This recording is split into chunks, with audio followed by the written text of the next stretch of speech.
Letné prázdniny sa skončili a žiaci sa dnes 2. septembra vrátili do škôl. Svojich žiakov privítala aj základná škola na ulici Inžiniera Kožucha v Spišskej Novej Vsi. Žiakov a učiteľov privítal tradične na školskom dvore riaditeľ školy Bohuslav Vaľko, ktorý sa im však prihovoril posledný krát. Po 15 rokoch vedenia školy sa rozhodol ukončiť svoju pôsobnosť a vo svojom prejave sa učiteľom poďakoval za spoluprácu a žiakom poprial veľa úspechov v nadchádzajúcom školskom roku. Dnes som prišiel kvôli vám. Vlastne už iba kvôli vám, aby som sa rozlúčil. Je to pre mňa náročná chvíľa a samozrejme trošku sa mi aj trasie hlas, lebo strávil som tu veľa rokov. Je to taká nezvyčajná situácia, že na začiatku školského roka sa človek lúči. Želám vám všetkým, ktorí ste súčasťou tejto školy, len a len dobré veci, aby sa vám darili. Buďte na seba nároční a ja budem na vás hrdý. Vy máte to šťastie, že okrem mňa spoznáte novú pani riaditeľku. Tou sa stala Daniela Dingová, ktorá školu povedie nadchádzajúce 2 mesiace až do riadneho výberového konania. Okrem nových kompetencií sa musí popasovať aj s novou školskou reformou.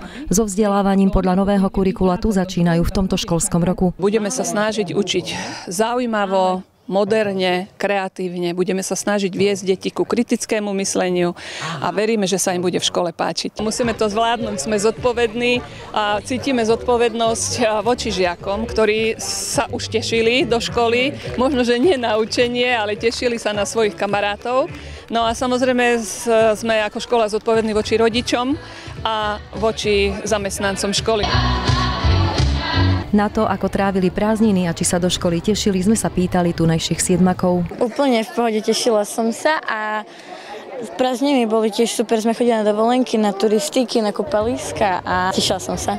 Na kolektív hlavne? Áno, na kamarátov, aj na učiteľky. Mne to stačilo, ja som bol u babky na východe, v Chorvátsku sme boli na dovolenke a na tábore. Ja som bol v Banskej Štiavnici za známymi, potom som sa išiel kúpať ešte do Levoče párkrát. My sme chodili na dovolenky celkom dosť, boli sme v Turecku a teraz som akurát prišla z Chorvátska. No, prázdniny som si dosť užila, že škoda, že boli také krátke. Mohli by ešte trvať. Ešte koľko? Mesiac. V minulom školskom roku navštevovalo školu 740 žiakov. V tomto školskom roku sa rozhodli počet tried znížiť z 36 na 34. S tým, aby sme mohli využívať odborné učebne.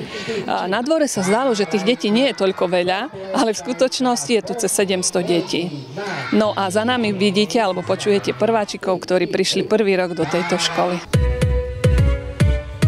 Ahoj, dáme ľavú sem a ľavú ruku tam. V škole privítali 72 prváčikov. Aby im prvý deň spríjemnili a pomohli prekonať počiatočné obavy, pripravili im veselý program. Na slávnosti poprial žiakom úspešný školský rok aj zástupca primátora mesta Dávid Demečko. Zároveň sa poďakoval doterajšiemu riaditeľovi za jeho úspešné vedenie školy. Chcem mu poďakovať za tú prácu, ktorú odviedol pre túto školu, pre žiakov, pre mesto.